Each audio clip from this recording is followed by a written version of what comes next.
इनका पूरा बदन जो है ये सूजा हुआ है। जी। जैसे इनका पैर आप देख सकते हैं, जी पैर में सूजन है, पूरी बदन में मतलब सूजन है हल्का हल्का। जी अभी ऐसे दाब दाब देने से यहाँ गड्ढा हो जाता है, देखिए जी। ऐसे दाब दोगे तो यहाँ गड्ढा हो जाता है। अच्छा अच्छा। तो ये इनके शरीर में सूजन हो गया है। मैंने नोटिस नहीं किया था, ऑपरेशन के बाद मैंने नोटिस किया।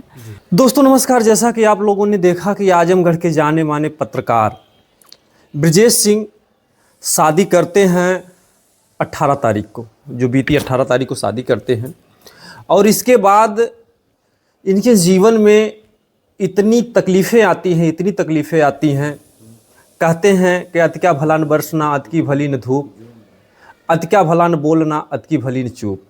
अतिशा अगर कोई भी चीज़ होता है तो वो चीज़ जो है इंसान के लिए सहना बड़ा मुश्किल का काम हो जाता है। आज ब्रजेश सिंह आजमगढ़ सदर हॉस्पिटल में हैं। जिन भाइयों को संदेह हो वो आकर के देख सकते हैं। इनका जो है प्राइवेट पार्ट पर जिस समय रंजना जी के साथ दरिंदे आते हैं रात में और बुरा कर्म करके चले जाते हैं, उनके साथ तो जो करते ही हैं, लेकिन उन दरिंदों की क्या नीयत थी। वैसे भी कहते हैं कि जो किन्नर बेचारे होते हैं, उनके जो प्राइवेट पार्ट होते हैं वो पूरे तरीके से विकसित नहीं होते हैं। एक तरीके से विकलांग की श्रेणी में उनको अगर रखा जाए, सरकार को सुख सुविधा दे तो ज़्यादा बेटर होगा। हम अपने चैनल के माध्यम से बराबर मांग करते हैं, क्योंकि वैसे भी उनके जीवन में तमाम तरीके से अगर देखा जाए दुख तकलीफ़ होता है। और ऐसे में आप लोगों ने देखा कि रंजना जी के साथ जो है शादी के बाद सुहाग रात आती है। सुहाग रात में तमाम उनको समस्या होती है, बेचारी हॉस्पिटल में जाती हैं। लेकिन उसके बाद दरिंदे आकर के रंजना जी के साथ जो हैवानियत करते हैं, लेकिन साथ ही साथ उनके पति के प्राइवेट पार्ट पर काफ़ी, अगर कह दिया जाए तो काफ़ी चोटें मारते हैं, लात घूंसों से मारते हैं। और उनके जो है अंडकोश में, यानी जहाँ पर पुरुषों की जान होती है, अंडकोश में भयंकर चोट लग जाती है और उसमें जो है पानी बनना शुरू हो जाता है। उसके बाद जो है मजबूरी में आते हैं आजमगढ़ के सदर हॉस्पिटल में। जो बड़े डॉक्टर साहब हैं, आप लोगों ने देखा ही है, जिस डॉक्टर साहब ने ऑपरेशन किया है उन्होंने भी बयान दिया है।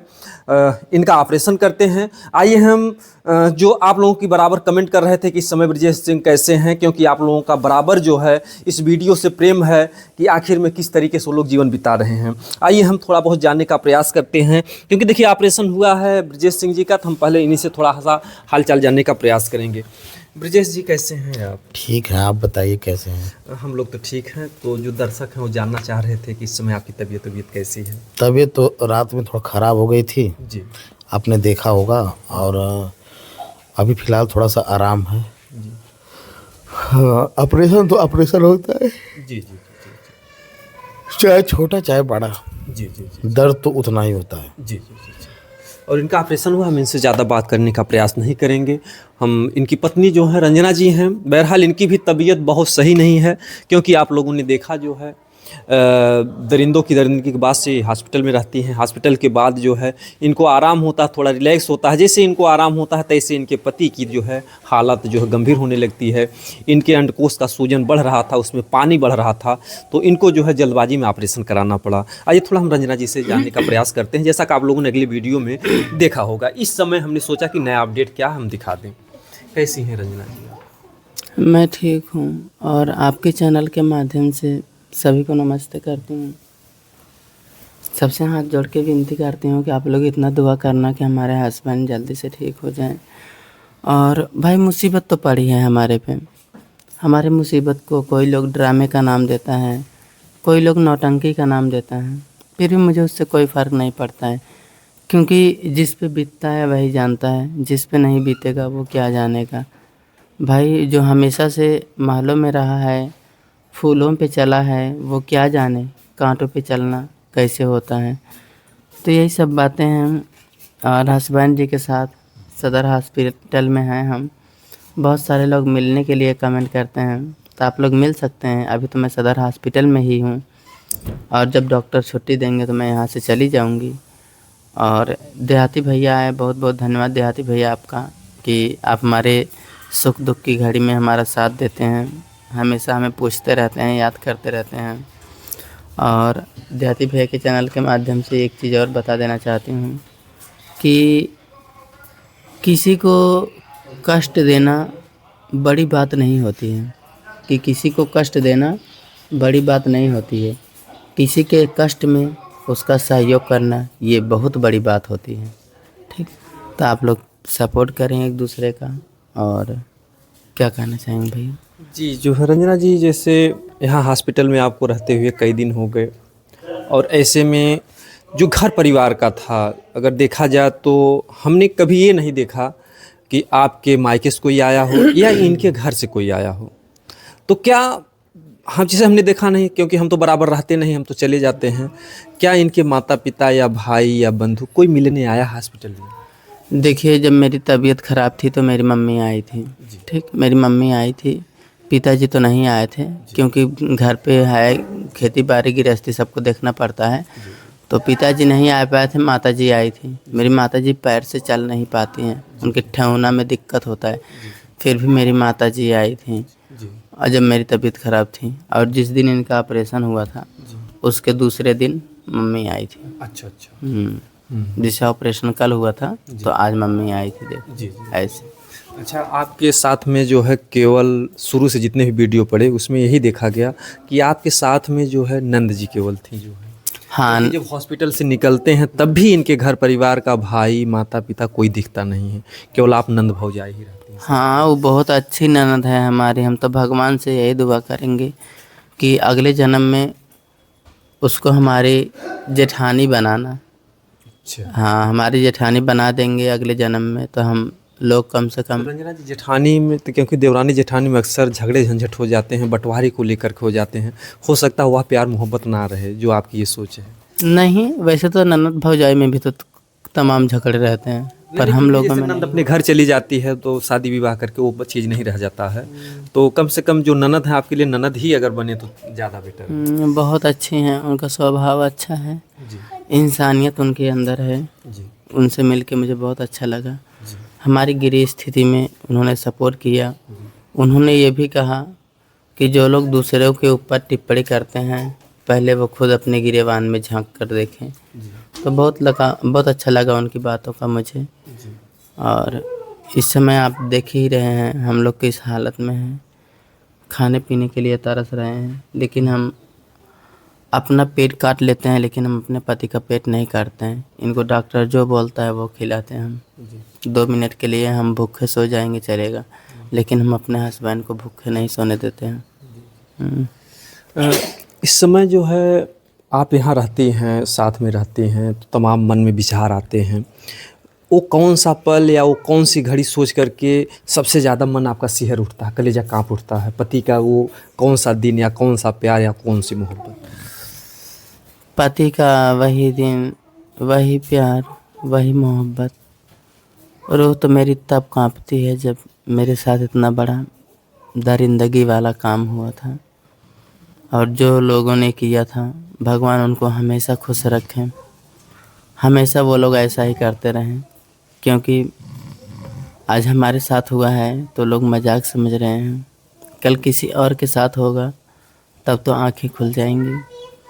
और इस चैनल के माध्यम से देहाती भैया मैं आपको बता देना चाहें कि तकलीफ़ तो इतनी होती है कि मतलब तकलीफ़ दूर होने का नाम ही नहीं लेती हैं। लेकिन कहते हैं रोने से समस्या का समाधान नहीं होता है, समस्या आए तो उसका सामना करना चाहिए, रोकर समस्या का समाधान नहीं होता है। यही मेरे पति समझाते हैं मुझे। कभी कभी जब मैं हार जाती हूँ तो मैं रोती हूँ, बहुत रोती हूँ। तो हमारे हस्बैंड हमको यही समझाते हैं कि रोने से समस्या का समाधान नहीं होता है। अब बस आप लोग आशीर्वाद दीजिए हमारे हस्बैंड जल्दी से ठीक हो जाएं, और उससे आगे हम क्या ही कहें। ये जो है देखिए, रंजना जी के पति हैं, बहरहाल अभी भी जो है इनके शरीर में काफ़ी घाव है, काफ़ी जख्म है। अच्छा, वो जो है जो अंडकोश में घाव लगा था, उसके अलावा इनके शरीर में और भी जगह पर कुछ घाव डॉक्टर ने बताया कुछ? जैसे डॉक्टर ने नहीं बताया, लेकिन इनका पूरा बदन जो है ये सूजा हुआ है। जैसे इनका पैर आप देख सकते हैं, पैर में सूजन है, पूरी बदन में मतलब सूजन है, हल्का हल्का। अभी ऐसे दाब देने से यहाँ गड्ढा हो जाता है, देखिए ऐसे दाब दोगे तो यहाँ गड्ढा हो जाता है। तो ये इनके शरीर में सूजन हो गया है। मैंने नोटिस नहीं किया था, ऑपरेशन के बाद मैंने नोटिस किया शरीर में देख रहे हैं, देखिए पूरा फेस काला हो गया, पूरा हाथ काले काले पड़ गया, पूरी बदन काला पड़ गया। दिक्कतें हैं, इसीलिए सोच रहे हैं अब यहाँ से अच्छे से ठीक हो जाते तब यहाँ से जाती। अब देखिए डॉक्टर कब छुट्टी देते हैं, अभी कुछ दिन रहना है। अब डॉक्टर जब छुट्टी दे देंगे तो चली जाऊंगी यहाँ से पति को लेके। जी जी जी। बहुत लोग जो है आपसे मिलने के लिए तरस रहे हैं, बहुत दर्शक बंधु हैं, बहुत हमारे प्यारे रिपोर्टर भाई हैं, तो क्या वो लोग आकर के यहाँ पर मिल सकते हैं आपसे? जी हाँ बिल्कुल, जो भी मिलना चाहते हैं सदर हॉस्पिटल में मिल सकते हैं, कोई दिक्कत नहीं। मुझे बात कर लूँगी, नहीं 20 मिनट नहीं बात कर पाऊँगी तो कम से कम 10 मिनट ज़रूर बात कर लूँगी। जी जी जी। क्योंकि देखिए आता है कुछ अपना ही समझ करके आता है, लोगों का जो है प्रेम है आपके प्रति, तो जिनको भी आकर के जो है, हाँ दोनों बातें हैं, जिनको शक है संदेह है वो आकर के जांच कर सकते हैं सदर हॉस्पिटल में, इनका ऑपरेशन हुआ है कि नहीं हुआ है। और जिन्हें लगता है कि मामला फर्जी है, जो कुछ भी है, डॉक्टर से भी मिल सकते हैं, इनका नाम भी निकलवा सकते हैं। अरे भैया आप मिलने की बात कर रहे हैं, इधर देखिए इतना रिपोर्ट रखा हुआ है और यहाँ पे दवाई रखी हुई है, मैं दिखा रहे हैं आपको, ये देखिए यहाँ पे ये दवाई रखी हुई है। और जैसा कि किसी वीडियो में, शॉर्ट वीडियो में आप अगर देखे होंगे हमारे चैनल पे, तो मैंने उसमें डाला है, ये देखिए तमाम दवाइयाँ हैं यहाँ पर, आप देख सकते हैं तमाम सारी दवाइयाँ हैं। कुछ दवाई देखो खा उठी है, कुछ इसमें बचा हुआ है, तो आप लोग देख सकते हैं, ऐसी बात नहीं है। और जांच भी मैं आपको दिखा दे रही हूँ कि जांच में क्या है। मैं तो सिर्फ दवाई देखते देखते मैं परेशान हो जा रहा हूँ, कितना दवाई खाना होता है। मैं दवाई परेशान हो रही हूँ। ये देखिए आप लोग, मैं मुँह हर दिखा देती हूँ सदर हॉस्पिटल का, तब आप लोगों को यकीन होगा। यही जब कोई चीज़ सत्यापित करना होता है ना तो बड़ी दिक्कत होती है। ये देखिए स्टिकर लगा हुआ है और यहाँ पे मोहर लगा है, यहाँ पे जिला हॉस्पिटल का मोहर लगा हुआ है, आप लोग देख सकते हैं। लेकिन ये कोई मंदिर का प्रसाद नहीं है कि हम आपको प्रूफ करके ही बांटें। जिनको यकीन करना है उनको भी धन्यवाद, जिनको नहीं यकीन करना है उनको भी धन्यवाद, क्योंकि भैया भैंस के आगे बीन बजाओ भैंस खड़ी पगुराए। जो कुछ भी है देखिए, यहाँ का जो कुछ भी अपडेट होगा हम दिखाने का प्रयास करेंगे, क्योंकि जो कुछ भी है, आप जो दर्शक बंधु हैं इनके जीवन की कहानियों को जानना चाहते हैं, और तमाम हमारे ऐसे भी दर्शक बंधु हैं, मैं उनको कोट कोट नमन करता हूं। लोग कहते हैं कि ये जो देहाती रिपोर्टर हैं ड्रामा कर रहे हैं, नौटंकी दिखा रहे हैं, तो मैं उनको भगवान से चाहूँगा कि उनकी बहुत लंबी उम्र हो। आप लोग कमेंट के माध्यम से गाली भी दे सकते हैं, आपका हक है। कुछ लोग कहते हैं FIR करवा देंगे, ठीक है भैया, जिसकी जो मर्जी है वो कर सकता है। हमारा देश है, बाबा साहब ने सबको स्वतंत्र रखा है, संविधान यानी बराबर का विधान सबके लिए है। अगर हमारी किसी बात से, किसी बोल भाषा से आपको तकलीफ़ पहुंचती है तो उसके लिए मैं क्षमा प्रार्थी हूं, लेकिन हाँ, मैंने कोई ऐसा काज नहीं किया जिससे हमारे देश का नुकसान हो। अगर हम लोग इनकी कहानी को दिखाते हैं, आज जनता पसंद करती है, लोग देश विदेशों से देखते हैं, उससे जो है बाहरी मुद्रा आती है, डॉलर के रूप में आती है, क्योंकि आप लोग जानते हैं कि इसका मेन मालिक अमेरिका में बैठा है। तो अमेरिका से अगर बाहरी मुद्रा आती है तो हम लोग के जो चैनल हैं रजिस्टर्ड हैं, भारत सरकार टैक्स पहले ले लेती है, तो ऐसे में हमारे देश को एक मजबूती होती है। कहते हैं हृदय नहीं वहाँ पत्थर है जिसमें स्वदेश का प्यार नहीं। तो कम से कम हम लोग हमारे माध्यम से, ब्रजेश भाई के माध्यम से, रंजना जी के माध्यम से, अगर लोग देख रहे हैं 10 रुपया अगर हमारे देश भारत में आ रहा है तो इसमें भैया क्या बुरा है। तो अगर आप लोगों को लगता है कि देश में अगर बाहर से पैसा आना बंद हो जाए तो इससे हमारे देश का जो है क्या कुछ होगा, तो आप लोग कर दीजिए, हमारे ऊपर FIR कर दीजिए। जो अगर हम कुछ देश की हानि पहुँचा रहे हैं, जनता की हानि पहुँचा रहे हैं, कोई उसमें शिकवा गिला नहीं है। बाकी आप लोग अपनी राय ज़रूर कमेंट बताइए, क्योंकि आपका कमेंट ही हमें बताता है कि हम क्या कुछ करने वाले हैं या क्या कुछ कर सकते हैं या समाज को क्या कुछ दे सकते हैं। दोस्तों जय हिंद, जय भारत।